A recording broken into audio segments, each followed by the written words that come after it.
Hello friends, कैसे हैं आप लोग। तो इंडियन कॉन्स्टिट्यूशन और इसके आर्ट वर्क यानी भारतीय संविधान पर जो सुंदर चित्र सजाए गए हैं, इनकी जो सीरीज़ हम लोगों ने शुरू की है, उस सीरीज़ में आज हम लोग पार्ट 14 एंड ऑनवर्ड्स चर्चा करने जा रहे हैं। मैं डॉक्टर आदर्श कुमार आज पार्ट 14, 15 और 16 इन तीन पार्ट के विषय में चर्चा करूंगा कि इन तीन भागों में कौन कौन से चित्र अंकित किए गए हैं, कौन कौन से पिक्चर वहाँ पर सजाए गए हैं। इसके पहले पार्ट 13 तक हम लोग चर्चा पिछले एपिसोड में कर चुके हैं, पिछले पार्ट में कर चुके हैं। तो आप ये देखें, ये पार्ट 14 है। पार्ट 14 पब्लिक सर्विस का पार्ट है। पार्ट 14 ये पब्लिक सर्विस का पार्ट है। ये यूनियन और स्टेट की लोक सेवाओं का पार्ट है। इस पार्ट में अकबर कालीन चित्र बनाया गया है। ये अकबर का दरबार दिखाया गया है। अकबर का दरबार का चित्र अंकित किया गया है। ये इंग्लिश वर्जन है। और अगर इसको थोड़ा सा जूम करें तो ये देखें आप, पार्ट 14 भाग 14 संघ और राज्यों के अधीन सेवाएं, सर्विसेज। तो इस भाग में दो चीज़ें बताई गई हैं। एक तो all India service, central service, state service, इन सर्विसेज के बारे में बताया गया है कि कैसे अपॉइंटमेंट होगा, कैसे ये लोग अपना पद धारण करेंगे, सर्विस कंडीशन कैसे बनाई जाएंगी, और ऑल इंडिया सर्विसेज का गठन कैसे होगा, अखिल भारतीय सेवाओं का गठन कैसे किया जाएगा। और यूनियन पब्लिक सर्विस कमीशन और स्टेट पब्लिक सर्विस कमीशन, संघ लोक सेवा आयोग और राज्य लोक सेवा आयोग, इन दोनों आयोगों यूपीएससी और स्टेट पीएससी के गठन कैसे होंगे, इनके अध्यक्ष सदस्यों की नियुक्ति कैसे होगी, कैसे हटाए जाएंगे, इन सारी बातों के बारे में वर्णन इसी पार्ट में किया गया है। अब यानी ये पूरा पार्ट एक तरीके से सर्विसेज को समर्पित है। अब इसमें अकबर का ये दरबार दिखाया गया है और अकबरकालीन चित्र को शामिल किया गया है। इसके पीछे मंशा ये रही क्योंकि जो एडमिनिस्ट्रेशन का हमारे यहाँ जो सबसे इम्पॉर्टेंट पार्ट है एडमिनिस्ट्रेशन का, डिस्ट्रिक्ट एडमिनिस्ट्रेशन का या इंडियन एडमिनिस्ट्रेशन का, वो है रेवेन्यू एडमिनिस्ट्रेशन, राजस्व प्रशासन। सबसे महत्वपूर्ण है। और अ, आप भी सबसे महत्वपूर्ण पद जो पाना चाहते हैं वो आईएएस पाना चाहते हैं, क्योंकि जब आप आईएएस में जाते हैं तो आप जिले में जिलाधिकारी बनते हैं, डिस्ट्रिक्ट मजिस्ट्रेट बनते हैं, तो आपके पास रेवेन्यू एडमिनिस्ट्रेशन की पावर आ जाती है। तो सबसे इम्पॉर्टेंट जो एडमिनिस्ट्रेशन का कंपोनेंट रहा है हर समय में, हर युग में, वो रेवेन्यू एडमिनिस्ट्रेशन रहा है। जो आज का रेवेन्यू एडमिनिस्ट्रेशन है भारत का, आज की जो राजस्व व्यवस्था है, वो अंग्रेजों ने बनाई थी और वही चली आ रही है। उसमें हमने शायद ही किंचित मात्र कोई परिवर्तन किया हो, अन्यथा as it is copy paste है, कुछ हमने सुधार नहीं किया है। अंग्रेजों ने जो अपना रेवेन्यू सिस्टम अपनाया था, एडमिनिस्ट्रेशन का सिस्टम अपनाया था, वो सिस्टम राजा टोडरमल ने जो एडमिनिस्ट्रेशन सिस्टम बनाया था, रेवेन्यू एडमिनिस्ट्रेशन का जो सिस्टम बनाया था, अंग्रेजों ने उस सिस्टम को अडॉप्ट किया है। यानी राजा टोडरमल कौन थे? वो अकबर के दरबार के व्यक्ति थे। अकबर ने उन्हें रेवेन्यू एडमिनिस्ट्रेशन की जिम्मेदारी दे रखी थी। तो टोडरमल ने जो रेवेन्यू एडमिनिस्ट्रेशन का खाका खींचा, जो रेवेन्यू एडमिनिस्ट्रेशन की संरचना बनाई, वही अंग्रेजों ने अपनाई और आज़ादी के बाद वही भारत सरकार ने अपनाई। तो एक तरीके से कह सकते हैं कि इस काल की प्रशासन की कुछ निरंतरता, केवल प्रशासन की, शासन नहीं, क्योंकि शासन तो बदल चुका है, अब कल्याणकारी है। ये मुगल वंश का चित्र है। मुगल वंश कल्याणकारी शासन का उदाहरण प्रस्तुत नहीं करता, वो अत्याचारी और आतताई शासन का उदाहरण प्रस्तुत करता है। इसलिए शासन को तो नहीं, लेकिन प्रशासन, एडमिनिस्ट्रेशन, इसलिए लोक सेवाओं में यहाँ पर इसे शामिल किया गया, सेवाओं वाले चैप्टर में शामिल किया गया। इस सेवा के अंतर्गत ये दरबार दिखाया गया है, क्योंकि ये निरंतरता को, प्रशासन की निरंतरता को हमारे यहाँ दर्शाता है। इसके बाद पार्ट 15 में आते हैं हम लोग। ये है पार्ट 15। पार्ट 15 है इलेक्शन, निर्वाचन। पार्ट 15 है और ये इलेक्शन है, इंग्लिश वर्जन है। अब इसको जूम करते हैं थोड़ा, आप देखें यहाँ पर छत्रपति शिवाजी का चित्र है और गुरु गोविंद सिंह जी का चित्र है। जूम करके दिखाते हैं आपको इसको, और हिंदी वर्जन में दिखा देते हैं। ये देखें आप, शिवाजी और गुरु गोविंद सिंह जी का चित्र है निर्वाचन वाले भाग में, पार्ट 15 में। अब यहाँ पर क्योंकि ये लोग इलेक्टेड तो थे नहीं, तो इलेक्शन में ऐसा क्यों किया गया, इसके पीछे का भाव समझिए। इलेक्शन हम क्यों करते हैं डेमोक्रेसी में? इलेक्शन इसलिए करते हैं जिससे योग्य शासक चुना जा सके, योग्य शासक चुना जा सके। जितने भी शासक रहे हमारे विगत वर्षों में, उन शासकों में इन दो शासकों को योग्य शासक के रूप में हमारे संविधान निर्माताओं ने चुना, संविधान में जगह देने के लिए। क्यों चुना? क्योंकि ये दो ऐसे शासक रहे जिन्होंने सबसे ज्यादा अत्याचार का सामना किया। जो मुगल वंश रहा हमारे यहाँ लगभग 724 हिजरी यानी 600 साल से ज़्यादा बाहरी आक्रमणकारियों का शासन रहा। क्योंकि पहले ईसाई धर्म 2000 वर्ष पहले विश्व में फैलना शुरू हुआ। उसके 500 साल बाद इस्लाम धर्म ने जन्म लिया और इस्लाम धर्म का फैलाव शुरू हुआ। तो ईसाई धर्म और इस्लाम धर्म दोनों ने अपना विस्तार करना शुरू किया। भारत में सबसे पहले इस्लाम आक्रमणकारी आए। अलग अलग वंश के लोग थे, अलग अलग समुदाय के लोग थे, अलग अलग आए, वो सब हम लोग इतिहास में जानते हैं, उसमें जाने की आवश्यकता विशेष नहीं है। यहाँ पर पर्पस ये है कि जो मुगल जो बाहरी आक्रमणकारी थे, उन बाहरी आक्रमणकारियों में इस्लाम में मुगल सबसे अंत में था। मुगल के बाद फिर ईसाई आ गए, ब्रिटिश आ गए।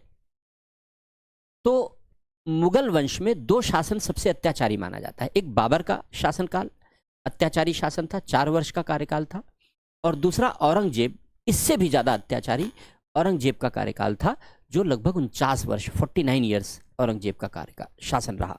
और ये देश में अब तक सबसे अत्याचारी शासन रहा।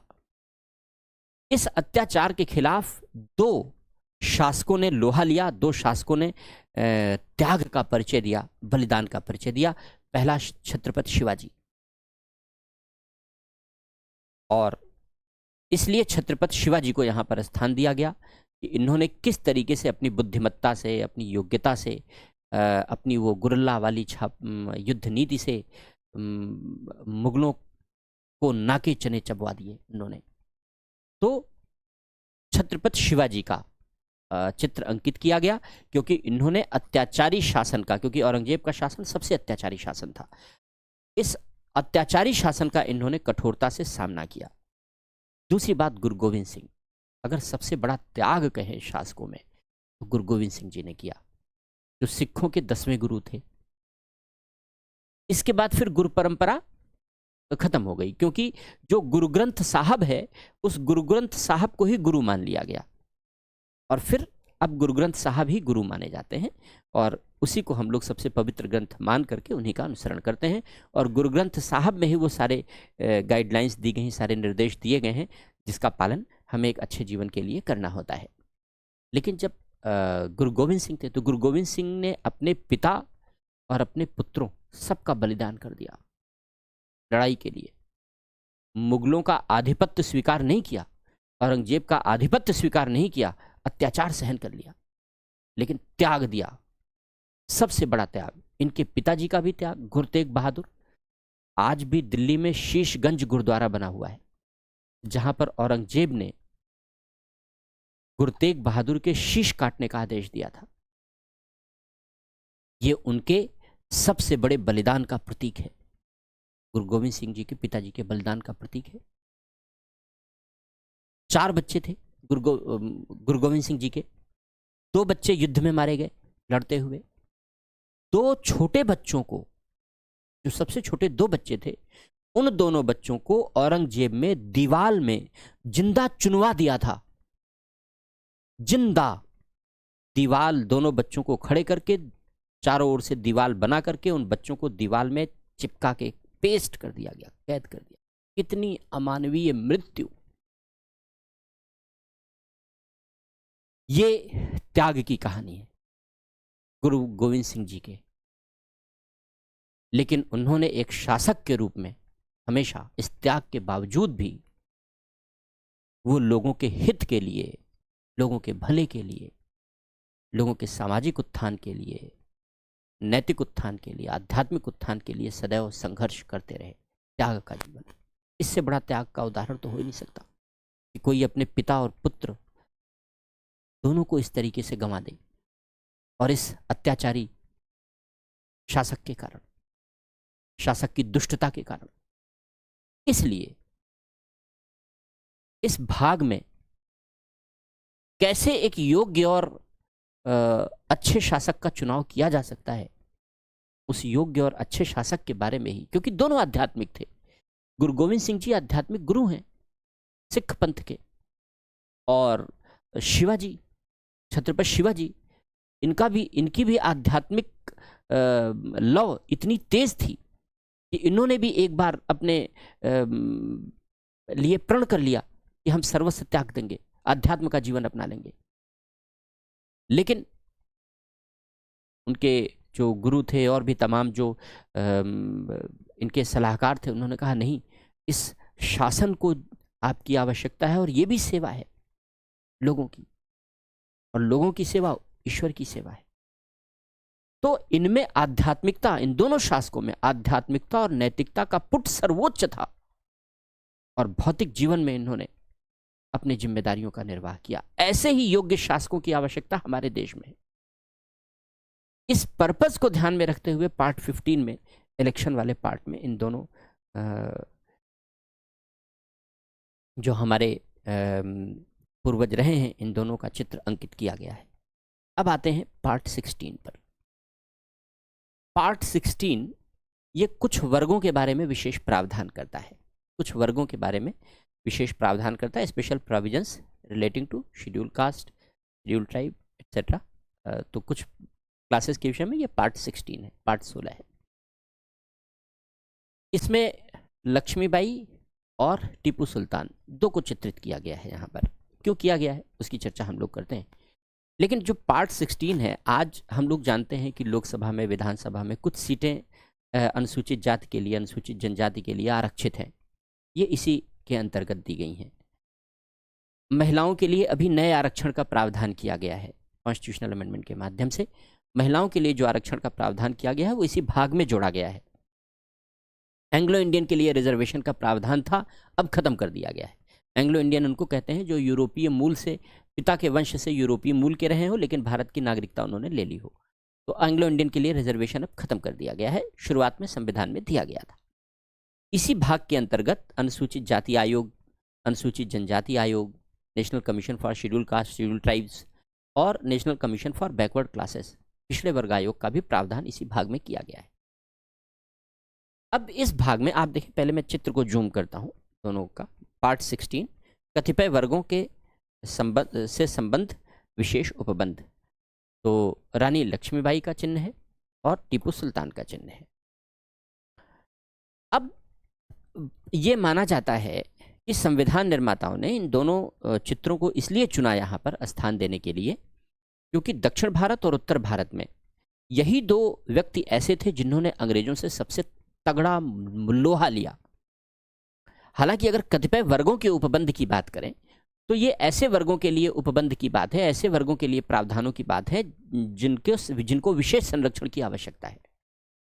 इस कैटेगरी में टीपू सुल्तान तो नहीं आते, क्योंकि टीपू सुल्तान को ये माना जाता है कि जनता के ऊपर उन्होंने काफ़ी अत्याचार किए और मतांतरण कराने, धर्मांतरण कराने, जबरन धर्मांतरण कराने और जो नहीं करते थे उन पर बलपूर्वक कराने या उनकी हत्या करने, इस तरीके के आदेश भी देने के तथ्य, साक्ष्य मिले हैं। लेकिन इतना होने के बावजूद भी टीपू सुल्तान को जगह इसलिए दी गई क्योंकि टीपू सुल्तान वो पहला शासक था जिसने दक्षिण भारत में अंग्रेजों से लोहा लिया, और जब तक टीपू सुल्तान जिंदा था तब तक अंग्रेज वहाँ पर अपनी पैठ नहीं कर पाए, अंग्रेज अपना पांव नहीं जमा पाए, अंग्रेज अपनी मजबूत स्थिति नहीं कर पाए। टीपू सुल्तान के जाने के बाद ही अंग्रेज वहाँ मजबूती से जम पाए। इसके अलावा रानी लक्ष्मीबाई, कहने की बात ही नहीं है, कुछ भी कहा नहीं जा सकता, अकथनीय है, अवर्णनीय है रानी लक्ष्मीबाई का योगदान। मात्र 23 वर्ष की उम्र में, मात्र 23 वर्ष, 23 इयर्स की उम्र में इस वीरांगना ने सर्वोच्च बलिदान, सर्वोच्च प्राणोत्सर्ग करते हुए जिस प्रकार की लड़ाई लड़ी अंग्रेजों के खिलाफ, वो अंग्रेजों की चूल्हे हिला देने वाली लड़ाई थी। अगर घर में देशद्रोही ना होता, यानी उनके शासन में ही जब 8 दिनों तक झांसी के किले में अंदर भीतर रह करके उन्होंने अंग्रेजों के साथ युद्ध किया, लेकिन अंदर का ही एक व्यक्ति भेदिया निकला। इसकी वजह से अंग्रेज सैनिकों को किले में घुसने का मौका मिल गया। तो जब अपने ही धोखा दे जाते हैं, अपने ही दगा दे जाते हैं, भारत में ऐसे जयचंदों की कमी नहीं रही है। इसका नुकसान हमें जगह जगह पर उठाना पड़ा है। रानी लक्ष्मीबाई के साथ भी यही दुर्घटना घटी, लेकिन मात्र 23 वर्ष की इस छोटी सी उम्र में, इस छोटी सी आयु में, जिस तरीके से रानी लक्ष्मीबाई ने अंग्रेजों के विरुद्ध लोहा लिया और जिस तरीके से उन्होंने अंग्रेजों के आगे घुटने टेकने से मना कर दिया, जिस वीरता का परिचय दिया, उस वीरता का परिचय आसपास के बड़े बड़े नरेश नहीं दे सके। झांसी की तरह भी अन्य राज्य भी थे और कुछ राज्य झांसी से ज्यादा शक्तिशाली और बड़े भी थे, लेकिन उन राज्यों ने अंग्रेजों के सामने घुटने टेक दिए। मैं नाम नहीं लेना चाहूंगा आज के परिवेश में, लेकिन उन राज्यों ने रानी लक्ष्मीबाई का सहयोग देने के बजाय, इनका समर्थन करने के बजाय अंग्रेजों के सामने घुटने टेक दिए।